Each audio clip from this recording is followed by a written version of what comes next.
Oh. Have you thought about what you think you're going to do for next season? Build wise, that is.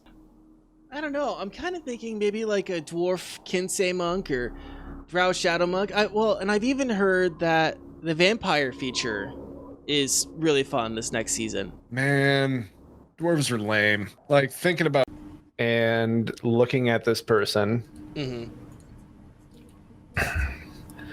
Luis, what are you doing here?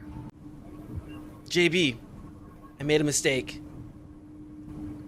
When I made my character, I spec'd into vampire. She has never gone through a file directory as fast as she has in her life. And you end up in the brain jar as she frantically. She has never gone through a file directory as fast as she has in her life. And you end up in the brain jar files again. And you are going through, you are searching Luis's name. You find it. You open it up. And you see hidden in the AI executable file that there is a skill tree set up. And you find all of the character information inside. It's all like layered and filed in, right? And there is a subfile or subfolder called vampirism. You highlight it. You delete it. Handuin, Olivar, Damu, Echo, and Rex. Words can never express what you have done for me. Never did I think I was going to get a second life, but that's just what you have given me. While I would love to stay with you all, the weight of my sins are far too heavy to share. I'll be gone in the morning, off to find a way to rectify the wrong I've caused. Ate mas ver, Luis.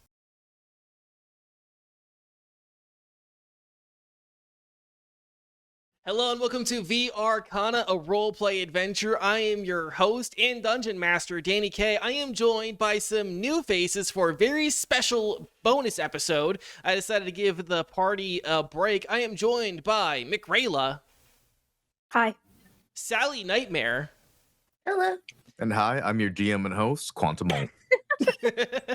the show stealer, Quantum Alt. So like I said, this is a very special bonus episode. We kind of wanted to do a where are they now sort of thing with one character who has kind of grown on me a little bit, and that is Luis. Which, if you haven't seen the story of Luis so far in VRCana, go on ahead and check out the description where I will have a playlist to all of his exploits in the world of VRCana so far. Quan has so graciously decided to play Luis for me today, and we're going to be telling a very fantastic story about Luis after his time with the party. But I'm also joined by Mickerayla. Mickerayla, tell us about the character you will be playing today. Okay, yeah. I am playing the character of Ash, no last name, similar to Cher. And she is a Genasi life cleric. So I'm going to be healing and supporting and more healing and making sure that no one goes down. Yeah. So just some questions about Ash in the world of VRCana, or I guess really the because you guys have been isekai'd into this video game about Cosmos of Conflict. Does Ash is her previous experience in Cosmos of Conflict, was she like a PvPer, or has she always been a healer? And like, how does she see her role in Cosmos of Conflict right now? Yeah, no, so she's pretty much only been a healer just because she never actually wanted to be a part of this game. But her friends kind of all were super excited about it. And so she was like, well, if all my friends are playing, I might as well. So they just shoved her as a healer. And there she is, healing away and now stuck as a healer. Yeah. We're also joined by SallyNightmare. Sally, go on ahead and tell us about the character that you will be playing today. Well, my character, the human on the computer is Susan, and then my in-game character is Sylvia. And I'm playing a dark elf rogue. And Susan is not usually a gamer. This was kind of her first attempt at gaming, first build in a game, and she's kind of pissed that she's stuck. So she's got an attitude on her, and she's kind of just pissed at the world a little bit. So she likes to just sneak up on things and obliterate them because she's just kind of sick of the world. So the average gamer experience. Yeah. She's just really angry that she got into a game and it just happened to be a death trap, Yeah. Imagine the first game you play is Skyrim, and then you get stuck in it. Yeah, right. That's kind of how she feels. Don't hit the chickens. All right.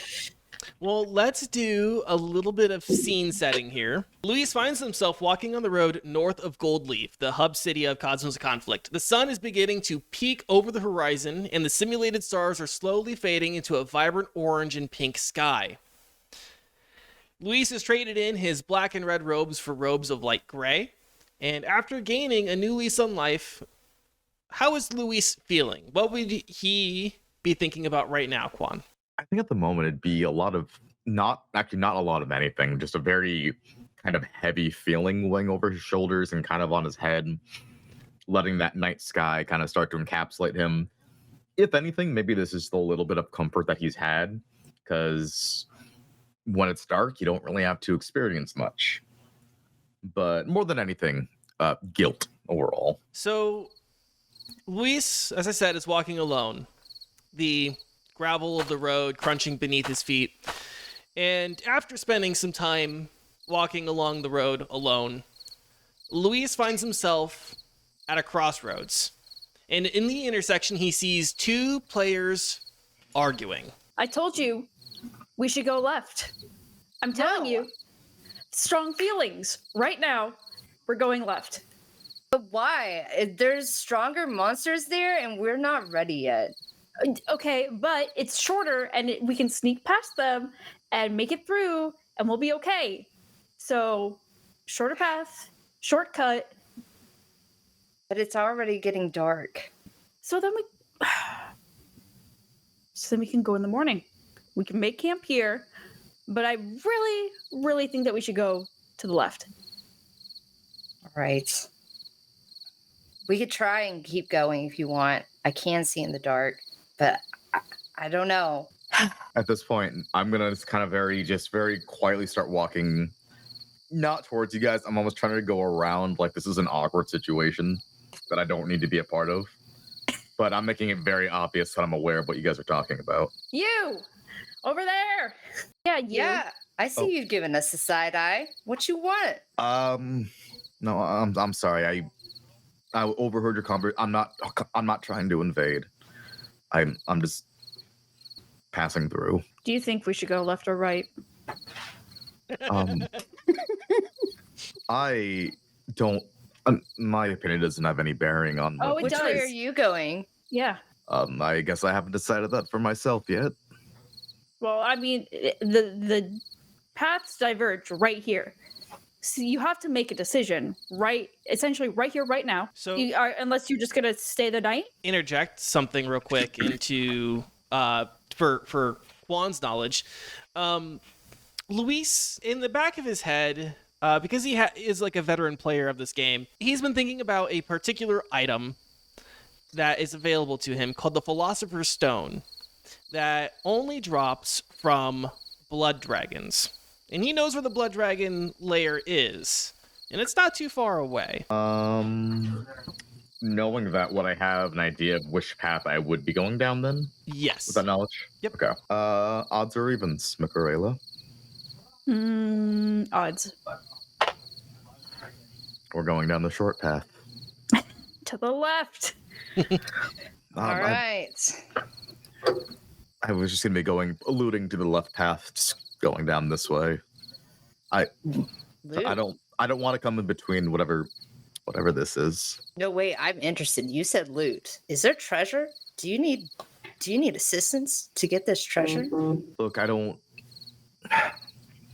Forgive me if I'm rude, but you just give me the impression that you're newbies to this whole game, and I don't want you to get hurt and get caught in the crossfire. All right, listen. There's one thing I do, and I do it damn well. And that's heal people. So believe me when I say... Believe me when I say... that I will be useful to you if you would like us to come along and support you on your journey for but a small cut of the loot. How's about this? You're not wrong. It would be nice to have a healer. And I'm sorry, what do you do? Pointing over this. I just like to sneak up on things and kill shit, to be honest. But I'm always in for loot. Okay, well... Alright. Just for this dungeon, I wouldn't mind having some help.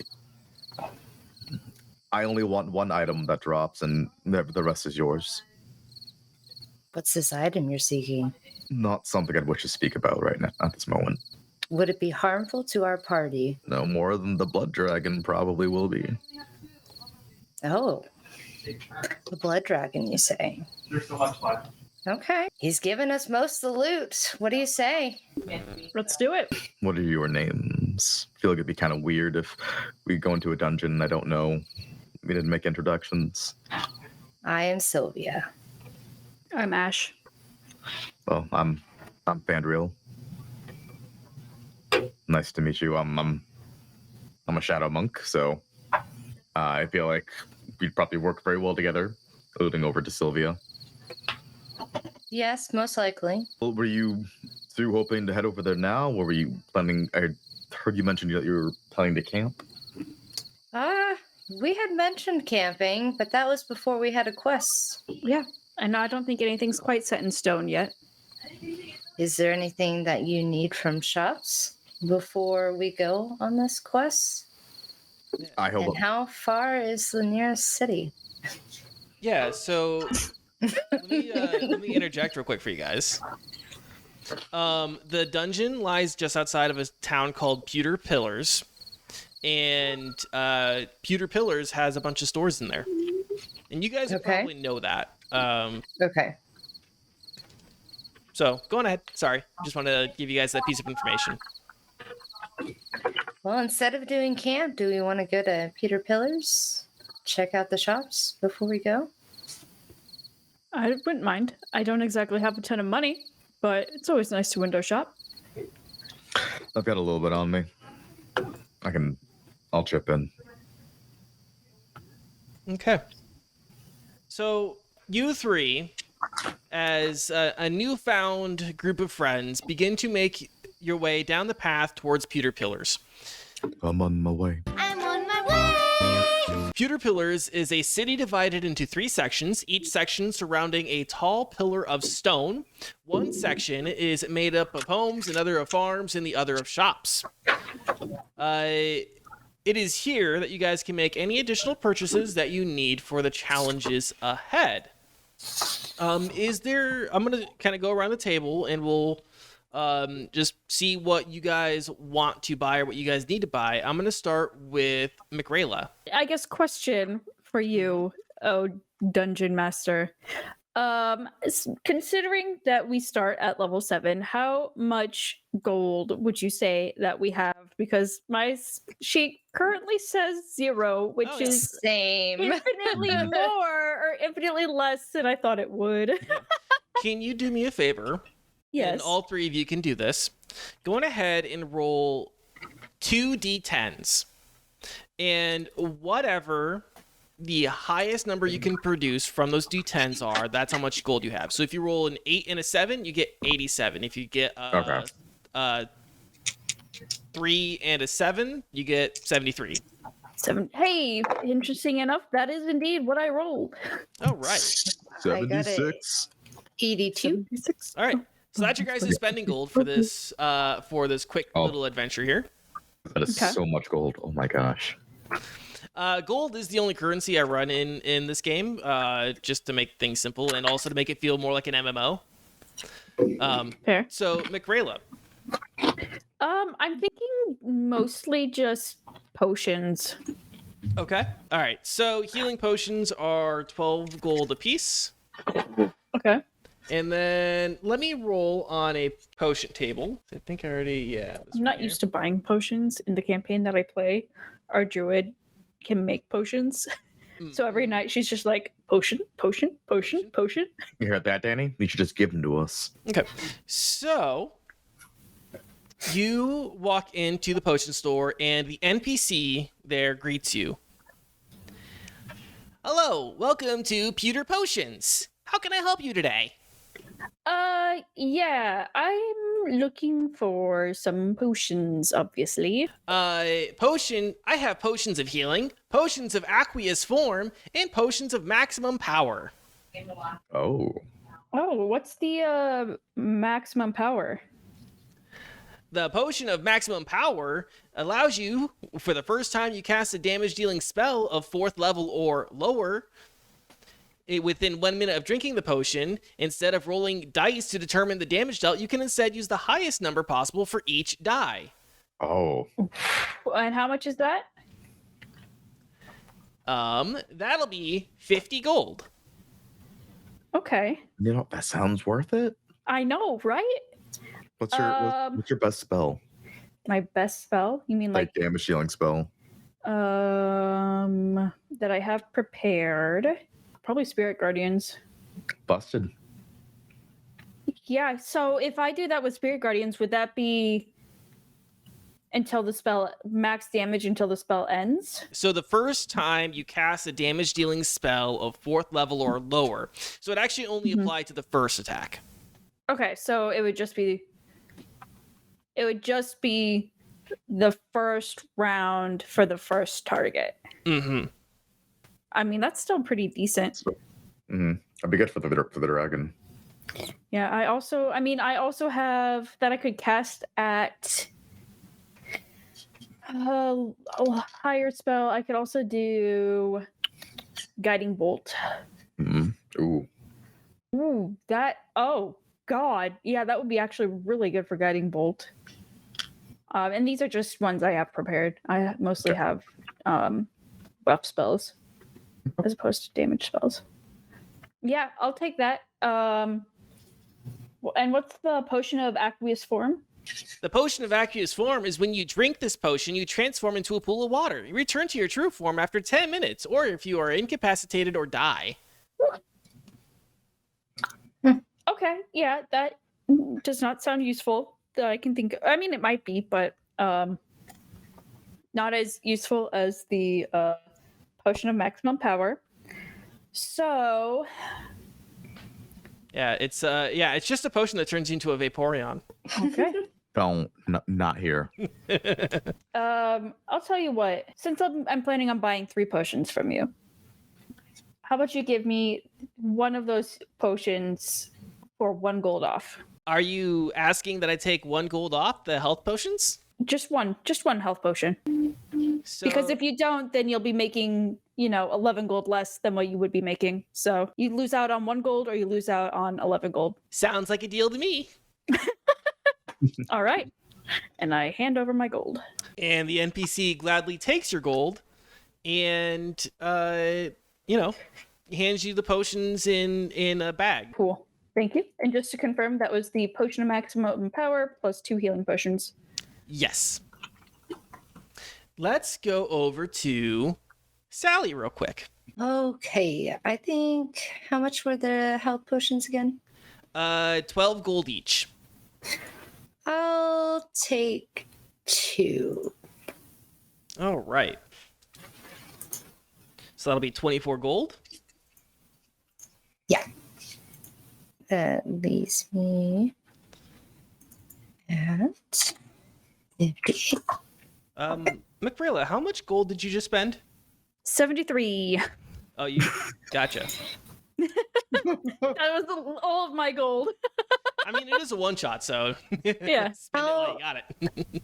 Anything else, Sally? Not at the potion shop. Okay. What other kind of shop would you be looking for? Is there anything that would give me like fire resistance in the marketplace? I think there is like a potion of fire resistance in. But Or am I crazy? I think there there but is. the Gross. potion shop just doesn't have it. Nope, Or- they do. We'll say Okay. they do. Okay, and can you tell me about it? Yeah. So the NPC reads the label for you. It says, when you drink this potion, you gain resistance to fire for 1 hour. Okay, and how much are those? The fire resistance potion is 25 gold apiece. I will take one of those. And the NPC hands you a bottle or a group of bottles in a bag. Was there anything else that you're looking for? I think that'll do it. Yeah. Okay. That's going to bring us to Luis. I'm actually not interested in buying any potions. Okay. So you're walking along and you see a magic item store. And in the window of the magic item store, there are a couple of mannequins wearing glasses. And you recognize them as glasses of devil sight. I want them. So you walk in, the NPC storekeep there. The store is actually Ocular Oddities. Is wearing big, chunky glasses, and it sees you walk in, and the NPC goes, "Welcome to Ocular Oddities. How can I assist you today?" Hi, noticed those glasses sitting on the mannequins, facing the front. How much are those? The glasses of devil sight, those are 15 gold apiece. You'll need them if you're going into the Blood Dragon Den. Well, I'd be very interested in buying them. Well, I'd be looking to buy 3 pairs. Is there any discount you could possibly offer me? Is there really such a thing as a discount on quality? You're gonna want those if you're going into the Blood Dragon Den. I'd like to try to make a persuasion check if you'd allow me to. Sure. I want to. Well, I'm sure you're right. I still feel like buying in bulk deserves a certain amount taken off. I want to negotiate for 5 gold off. Okay. Alrighty. That's going to be a DC 15 check. Cake 16. Wow, mister, you sure are persuasive. Sure, you can have them for 10 apiece. Sicko mode. All right. And last thing, do you happen to have a bag of holding? Sure. Yeah. He has a bag of holding. How many? Are you asking how much gold or how many does he have? Both. As many as you need, and we'll say 30 gold apiece. I said it's an MMO, so it's more of a quality of life item in the MMO. All right, I'll take 1. Okay. No, get 2. Think about if we put the 2 together. Shush. So come back and ask you guys for more money. I don't have any more money. Sally, how much money do you have? I only have 33 left. Perfect. I have 16. Lend me 14. And we can wreck the game. All right. Do you want 1 or do you want 2 bags of holding? Legit though. I'm fine. Okay. Just one. Just the 1. I guess we're not making a black hole. We're not ripping a hole in the I was gonna say, space-time if things go continuum. wrong, just go up to the blood dragon, Yep. stuff 2 of those each other in its mouth. We win. I mean, we'll also die, but we win. I like the idea of you guys doing that, and then the server of the game just crashes. The whole And server dies. And everyone dies. Oh no. the server just blue screens. Oh, Oh my god, the God. smallest blackout is gonna kill the entire game populace. Yep. Good thing this is like in the distant future or near distant future where in my head, Blackouts don't happen. yeah, in my head the power infrastructure is perfect and nothing bad can happen. The janitor accidentally hits that one light switch you're not supposed to touch. Listen, I just imagine the Rick and Morty episode, like how many clicks did I just hear? no, listen. Anyone in Texas, regardless of how the rest of the world is, anyone in Texas, they're fucked. Like they still run the risk of the power going out. There are no more Texans in the game. Everybody that lived in Texas is dead. It was like day two. Day two. Yeah, Me- the wind was a little too strong. me- A little bit too cold that day. yeah, Mecca Governor Abbott. There was nothing we could have done. Oh, no. Thoughts and prayers. Thoughts and prayers. Okay. I can make these jokes. I live here. I'm in Oklahoma, and we actually just moved into this house like not even that long ago, and we had a storm roll through. No rain. It was just a windstorm, and it took a power line out and caught a house on fire. my It was God. like, welcome to the neighborhood. It was scary. Back to the game. So no, I am satisfied with my magical items grabs, my bag of holding, and my 3 pair of glasses of devil sights. All right. You all meet in the square.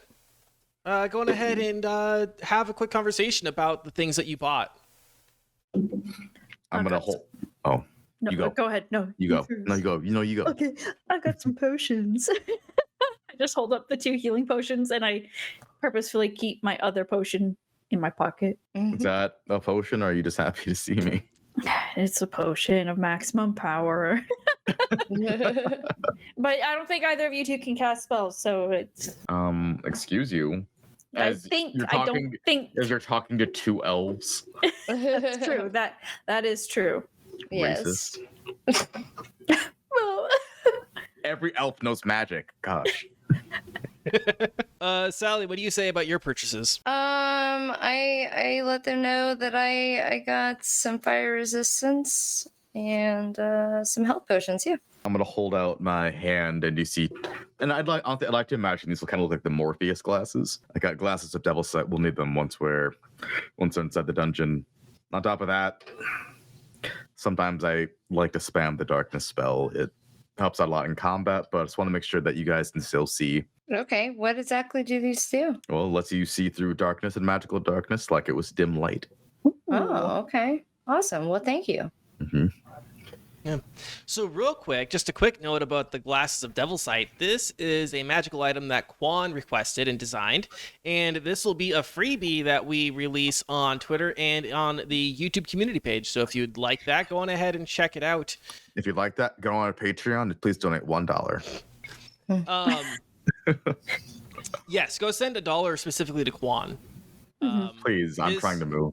Yeah, his Twitter. You can ask for his Cash App in the comments. The wonderful thing about Pewter Pillars is that it is, as a city, it's not very full of NPCs, but they built a lot. This is, a very early town that they designed for Cosmos of Conflict, and there's a lot of homes that are just kind of empty that are set dressing, which for adventurers who are stuck inside a video game is really nice. So you guys are able to find. What's up? So we're colonizers. Is it Welcome to the colonizing family, if it son. is literally empty? Is it colonizing if nothing exists on the moon? Yes. well, now we're just squatters. You haven't paid the property taxes on it. Oops. Well, someone spent all her gold on potions.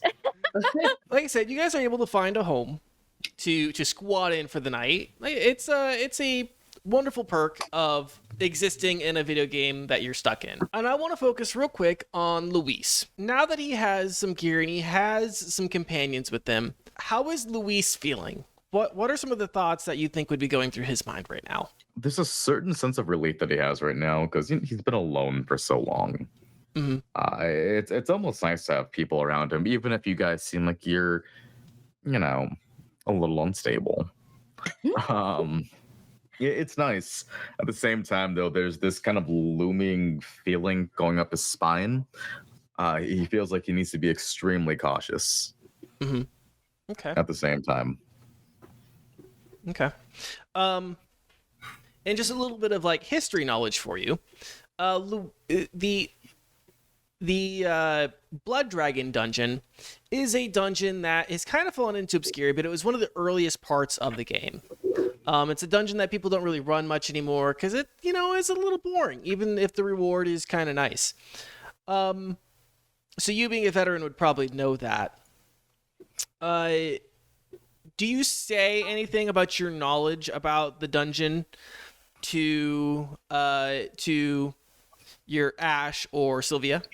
I'm going to say no for the moment. Okay. I'm going to go over to Sylvia.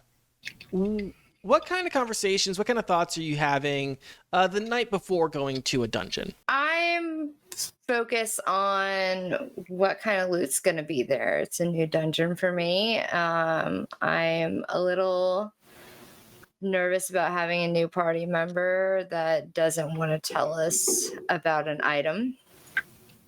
But I'm very treasure focused because I like to thieve. I am a little rogue that likes to steal stuff for fun. But so I'm just along for the treasure, really. And how would Ash be feeling? To say she's nervous is a little bit of an understatement. She, especially when it comes to seemingly or what she thinks is going to be hard battles, she always gets really nervous because, she didn't even want to be here in the first place. She just kind of tagged along because her friends were doing it. And so she's nervous that she's going to be killed. She's nervous that she might get other people killed or she won't be able to save them. So she's just kind of a big old bundle of nerves, even if she's kind of putting on like a sarcastic, not so afraid exterior. You guys rest. You prepare yourselves, you prepare your spells, make sure everything is in the right place, and you set out the next morning. And you take the path leading out from Pewter Pillars to the Blood Dragon Cave. Or to the Blood Dragon, to the den. And that path leads down into a valley surrounded by stones. And as you approach, the stones just get larger and larger until finally you come to a large hole in the side of a hill surrounded by massive boulders. And the hole leads straight down into the earth. Before entering, do you guys say anything to each other? Well, this is your last chance to turn back. It can get pretty wild in there. Nope, I'm ready. I'm not turning back. And with that, I say we take a quick break before we actually enter into the dungeon. And we're going to divide this up into multiple episodes. VRCana is a roleplay adventure. I'm your host and Dungeon Master, Danie K. With me are some bonus players, Quantum Alt, who waves, Mickerayla, Hi. and SallyNightmare. Hey. Tune in next week for the next installment of this special bonus session.